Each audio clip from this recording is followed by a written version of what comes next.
वहीं पहलगाम में सुरक्षा बलों का एक्शन जारी है। पहलगाम में सुरक्षा बलों की तरफ से लगातार कार्रवाई हो रही है। 1450 लोगों को हिरासत में लिया गया है। वहां पर लोगों से पूछताछ लगातार जारी। और अब जो सबसे बड़ा अपडेट निकल करके सामने आ रहा है वो ये कि 1450 लोग हिरासत में लिए गए।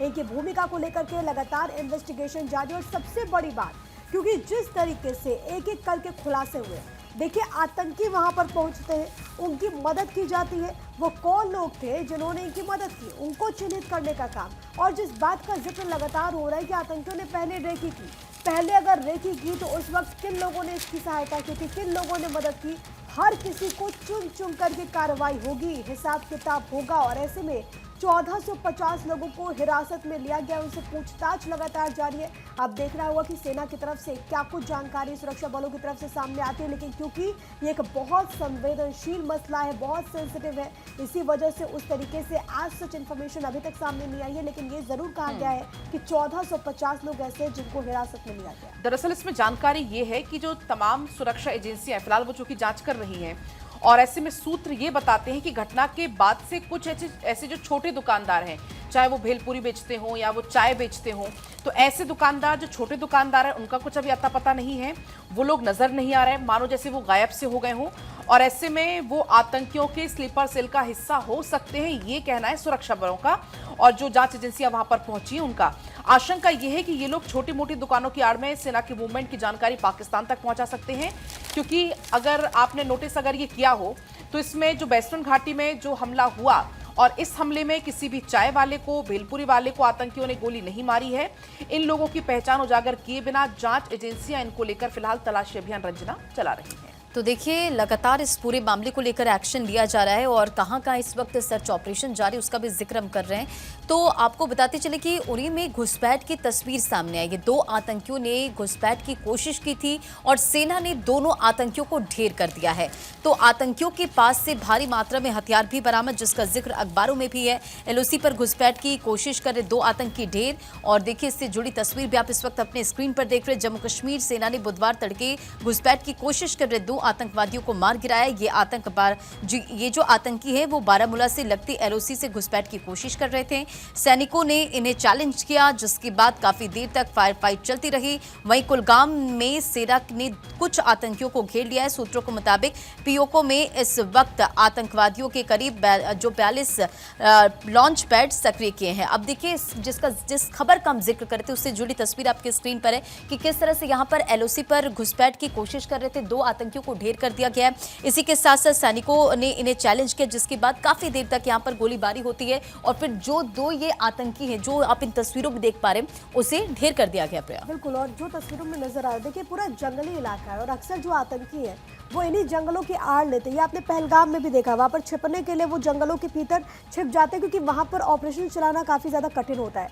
लेकिन ये ड्रोन व्यू से इस वक्त हम आपको तस्वीरें दिखा रहे हैं 2 आतंकियों को, जिनका मूवमेंट यहाँ पर नजर आता है। लेकिन सुरक्षा बलों की तरफ से वहाँ पर मुस्तैदी के साथ इन 2 आतंकियों को यहाँ पर ढेर कर दिया गया है। एक बड़ी सफलता, बड़ी कामयाबी के तौर पर भी आप देख सकते हैं। लेकिन सबसे बड़ी बात है कि सीमा पार से जो घुसपैठ है उसको रोकने के लिए लगातार एक्शन प्लान चल रहा है।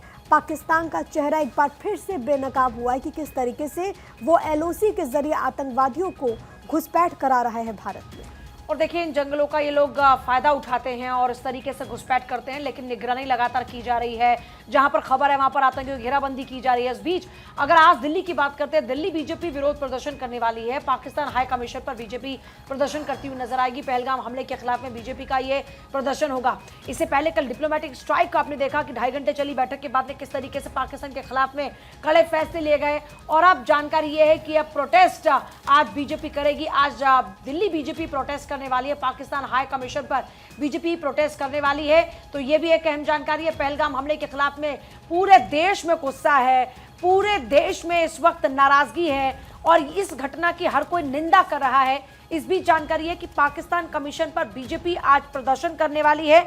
इस बीच आपको ये भी याद होगा कि किस तरीके से फैसला लिया जाता है। यहाँ पर जो डिप्लोमेट्स है उनको भी कम किया जाता है, 50 से उनके आंकड़े को कम किया जाता है। एक तरफ जहां डिप्लोमेटिक स्ट्राइक देखने को मिलती है, दूसरी तरफ आम जन भी अपने अपने लिहाज से जो जिस तरीके से नाराजगी को जाहिर कर सकता है उस तरीके से नाराजगी को जाहिर किया जा रहा है। आज बीजेपी, दिल्ली बीजेपी प्रदर्शन करने वाली है।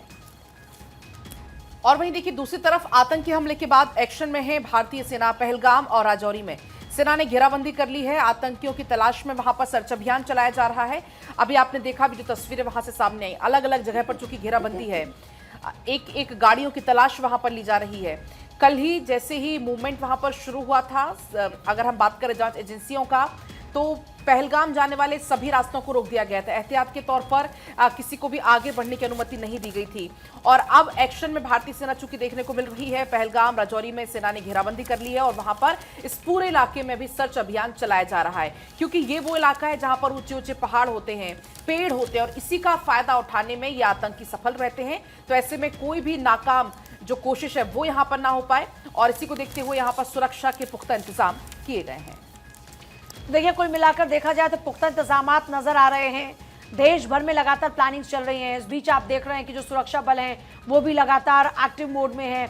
इसके साथ साथ अगर देखिए बात करें एलजी मनोज सिन्हा की, तो उन्होंने भी एक उच्च स्तरीय बैठक की है और सुरक्षा व्यवस्था की समीक्षा की है। एलजी ने मुख्य सचिव डीजीपी को निर्देश दिए हैं कि पूरी ताकत झोंक दी जाए, लेकिन लोगों की सुरक्षा जरूर की जाए। सरकार बदला लेने के लिए प्रतिबद्ध है। एलजी मनोज सिन्हा इस बात को दोहराते नजर आते हैं। आतंक के मददगारों को नष्ट करेंगे, आतंकी संगठनों को पूरी तरह नष्ट करेंगे। गृहमंत्री के निर्देश पर कड़ी कार्रवाई है और हो रही है। नागरिकों की हत्या का बदला हम लेंगे। तो देखिए, उच्च स्तरीय बैठकें लगातार आप देख रहे हैं। इस बीच एलजी मनोज सिन्हा ने भी बैठक की और उनकी तरफ से भी लोगों को यह आश्वस्त किया गया कि जो भी लोग यहाँ पर रह रहे हैं, जो भी लोग यहाँ पर आए हैं, सबकी सुरक्षा का जिम्मा हमारा है। इसके साथ ही वो अपनी प्रतिबद्धता को भी दोहराते हुए नजर आते हैं कि जो हमला हुआ है हर एक एक भारतीय की रूह पर, उसका बदला लिया जाएगा और बदला ऐसा होगा जिसकी गूंज पूरी दुनिया में होगी। तो रक्षा मंत्री राजनाथ सिंह ने एक पोस्ट करते हुए इस बात का जिक्र किया कि आतंकवाद के खिलाफ हमारी जीरो टॉलरेंस की पॉलिसी है। हम सिर्फ उन्हीं तक नहीं पहुंचेंगे जिन्होंने इस घटना को अंजाम दिया है, बल्कि हम उन तक भी पहुंचेंगे जिन्होंने पर्दे के पीछे बैठकर हिंदुस्तान की सरजमी पर ऐसी नापाक हरकतों की साजिश रची है। ऐसी हरकतों का जवाब आने वाले कुछ ही समय में जोरदार तरीके से दिया जाएगा। तो देखिए, जम्मू कश्मीर सरकार की बैठक, कैबिनेट की मीटिंग हुई, विधानसभा का विशेष सत्र बुलाने की सलाह इसमें दी गई, उपराज्यपाल को सलाह देने का फैसला लिया गया और जम्मू में 28 अप्रैल को विशेष सत्र होगा। तो इस पूरे हमले को लेकर अगर बात करें जम्मू कश्मीर सरकार की, तो वो भी एक्शन मोड में। केंद्र सरकार देखिए, बड़े फैसले उनके तरफ से लिए गए हैं।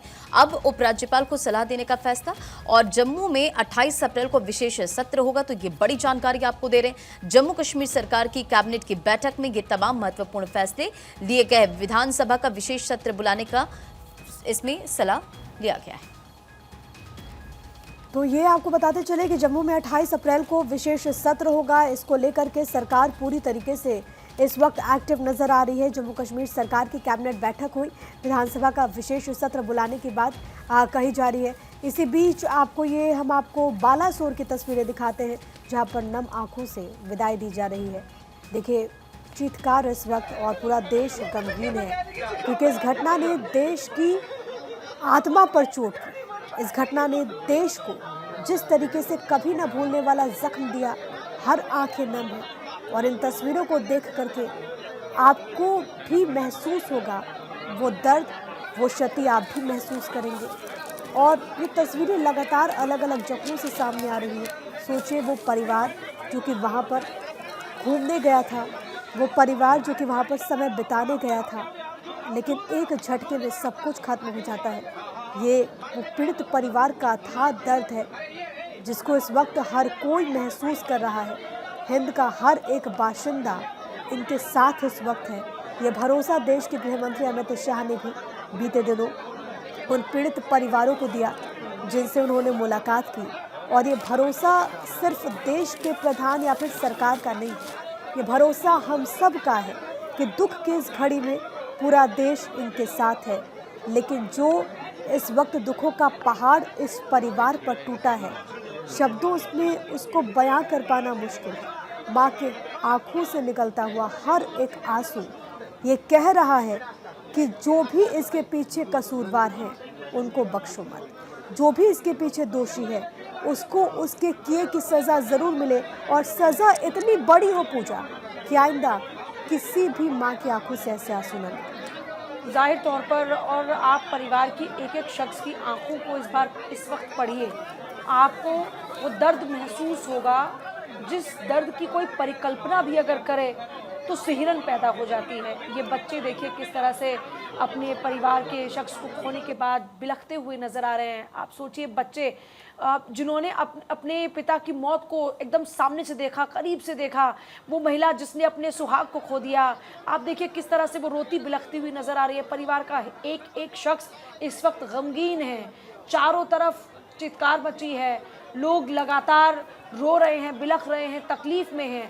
और इस तरह की जो तस्वीरें हैं वो जाहिर तौर पर बहुत ही पीड़ा देने वाली हैं और ये पीड़ा हर एक नागरिक महसूस कर रहा है। बढ़ते खबरों में आगे, और केंद्रीय मंत्री मनोहर लाल नेपाल का दौरा बीच में छोड़कर दिल्ली पहुंचे। आज सुबह करनाल जाएंगे केंद्रीय मंत्री मनोहर लाल और विनय नरवाल के परिजनों के से भी वो मुलाकात करने वाले हैं। तो देखिए आज करनाल का दौरा जो कि मनोहर लाल करने वाले हैं और इसे लेकर अखबारों में भी जानकारी दी गई है। क्योंकि जो कल तस्वीरें आई थी, ये तस्वीर आप देखिए, जो उनकी पत्नी है हिमांशी, वो यहाँ पर रोती बिलखती हुई नजर आ रही थी। कह रही थी कि दरिंदों को गोली से उड़ा देना चाहिए, हंसता खेलता हमारा परिवार उन्होंने उजाड़ दिया, ये वो कहती। क्योंकि उन्होंने ये भी उस दौरान कहा कि इनकी वजह से कई लोगों की जान बची है, हमें आप पर हमेशा गर्व रहेगा। तो ये तस्वीर जब वो अपने पति को अंतिम विदाई दे रही थी, रोती बिलखती हुई, आप इन तस्वीरों में देख पाएंगे। वो ये भी कहती हैं कि वहाँ पर हमारी धर्म पूछ पूछ कर गोली मारी गई, ऐसे दरिंदों को गोली से उड़ा देना चाहिए। जो बहन है वो यहाँ पर रोती बिलखती नजर आई। अब आज इस परिवार से मिलने के लिए पहुंचेंगे मनोहर लाल, वो परिजनों से मुलाकात करेंगे, ढांढस उनको बधाएंगे, क्योंकि अब इसके अलावा कुछ बचा भी नहीं है।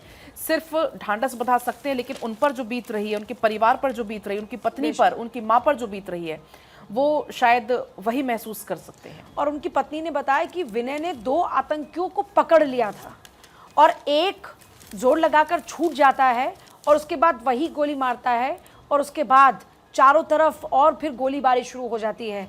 फिर वो पूरा एपिसोड इस तरीके से बताती है कि हम वहाँ पर अपने होटल से बाहर निकल कर आए थे सिर्फ कुछ देर के लिए घूमने के लिए, कुछ लोगों को देखा तो हम भी वहाँ पर रुक गए और हम भी वहाँ पर खाने पीने का सामान खरीदते हैं, बस खा पी रहे थे। इतने में जब गोलीबारी शुरू होती है मेरे पति उन 2 आतंकियों को पकड़ते हैं, एक छूटता है, गोली मार देता है। और क्योंकि केंद्रीय मंत्री मनोहर लाल इसी क्षेत्र से आते हैं करनाल से, तो वहाँ पर वो जाएंगे पीड़ित परिवार के साथ। बीते रोज जो तस्वीर सामने आई थी उसने हर किसी को गमगीन कर दिया। पत्नी हाल ही में शादी हुई और इसके साथ एक बड़ी घटना घटती है। देखिए वो माँ जो कि शादी की खुशियाँ बांट रही थी, मिठाइयाँ अपने परिजनों को भेज रही थी, लेकिन क्या पता था कि कश्मीर की यात्रा के साथ उनका बेटा ही नहीं लौटेगा। अखबारों में भी इसका जिक्र है। इसमें कहा गया कि पति को विदाई दे बोली, गुरुग्राम की बेटी वही करूंगी जिस पर आपको गर्व हो। छोटी बहन ने लेफ्टिनेंट को मुखाग्नि दी। नेवी में लेफ्टिनेंट विनय नरवाल को बुधवार शाम को हजारों लोगों ने आखिरी विदाई दी। सैन्य सम्मान के साथ सलामी दी गई। पिता और कुछ सैन्य अधिकारियों ने कंधा दिया। छोटी बहन सृष्टि ने चिता को मुखाग्नि दी, भाई को सैल्यूट किया और कहा कि पूरा परिवार, प्रदेश और देश तुझ पर नाज करता है। इससे पहले शाम 6 बजे दिल्ली नेवी मुख्यालय से लेफ्टिनेंट विनय नरवाल का पार्थिव देह जैसे ही घर पहुंचा, विनय नरवाल अमर रहे के नारे गूंज उठे।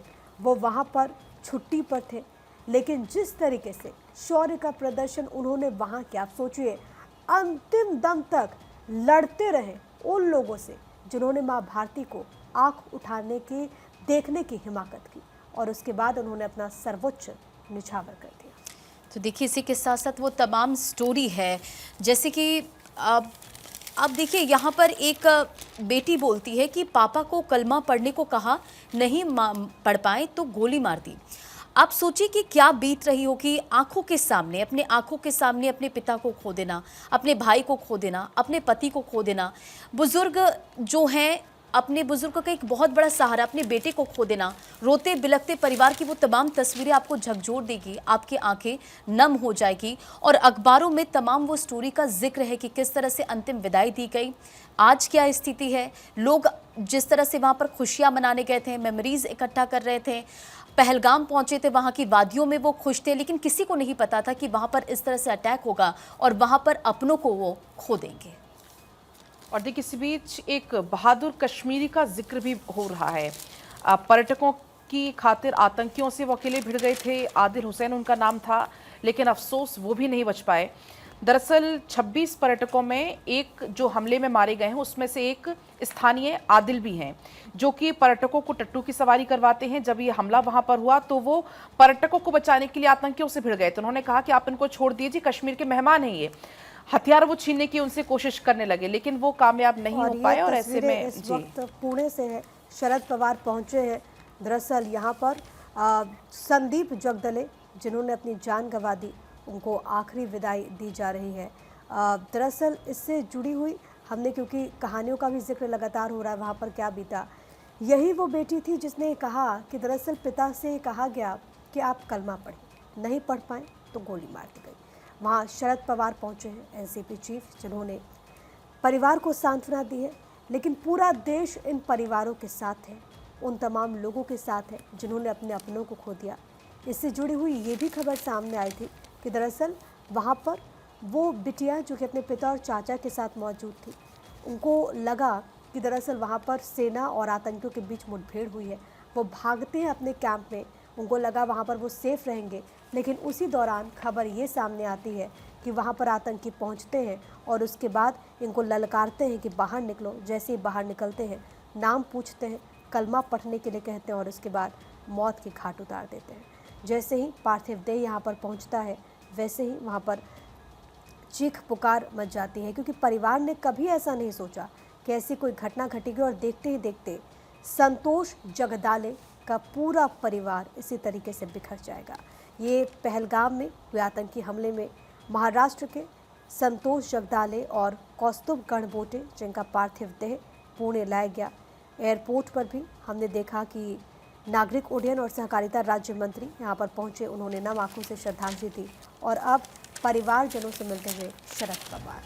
तो देखिए, परिवारों का इस वक्त जो गम है वो पूरे देश का गम है। ऐसे में पूरा देश इन परिवारों के साथ खड़ा हुआ है। लेकिन नेताओं के पहुंचने का सिलसिला भी लगातार हम देख रहे हैं। अलग अलग जगहों पर आप देख रहे हैं, जहां जहां जिन जिन जगहों पर शव पहुंच रहे हैं, पार्थिव शरीर पहुंच रहे हैं, वहां पर लगातार जो नेता है वो भी पहुंच रहे हैं। इस बीच जानकारी ये भी है कि अपना जो यूएस दौरा था राहुल गांधी का, उन्होंने उसको बीच में छोड़ा है और दिल्ली लौटे हैं राहुल गांधी। आज सीडब्ल्यूसी की बैठक में वो शामिल होंगे। अमेरिका दौरा बीच में छोड़ा और भारत लौटे हैं। आज सुबह 10:30 बजे सीडब्ल्यूसी की बैठक होनी है। तो ये एक अहम जानकारी। अमेरिका दौरा बीच में छोड़कर राहुल गांधी भी वापस लौटे हैं। सुबह के लगभग 10:30 बजे आज सीडब्ल्यूसी की बैठक होने जा रही है। और पूजा, कल ये भी खबर सामने आई थी कि जैसे घटना घटी, उन्होंने गृह मंत्री अमित शाह से फ़ोन पर बात की, मुख्यमंत्री से बात की। और सबसे बड़ी बात है कि आज रक्षा मंत्री राजनाथ सिंह की अध्यक्षता में सर्वदलीय बैठक होने वाली है। हाँ, आज सर्वदलीय बैठक होने जा रही है। और इससे पहले जैसे ये घटना घटी, आपको याद होगा मल्लिकार्जुन खड़गे की भी बातचीत होती है गृहमंत्री अमित शाह के साथ में। उसके बाद राहुल गांधी की बातचीत होती है। और सबसे बड़ी बात यह कि पूरा विपक्ष इस वक्त इस दुख की घड़ी में लगातार सरकार से ये अपील कर रहा है कि अब ऐसे अपराधियों के खिलाफ कड़ी से कड़ी कार्रवाई होनी चाहिए। हमारा पूरा सहयोग आपके साथ है। तो दुख की इस घड़ी में जब सबको साथ होना चाहिए, सब लोग साथ हैं और सब कह रहे हैं कि ऐसे आतंकियों को इस बार इस तरह का सबक सिखाया जाए कि दोबारा भारत की सरजमी की ओर आंख उठाने का ये लोग हिमाकत ना कर पाएं। तो अभी आज सीडब्ल्यूसी की बैठक, सर्वदलीय बैठक भी आज होने जा रही है। इसका जिक्र अभी प्रिया ने किया।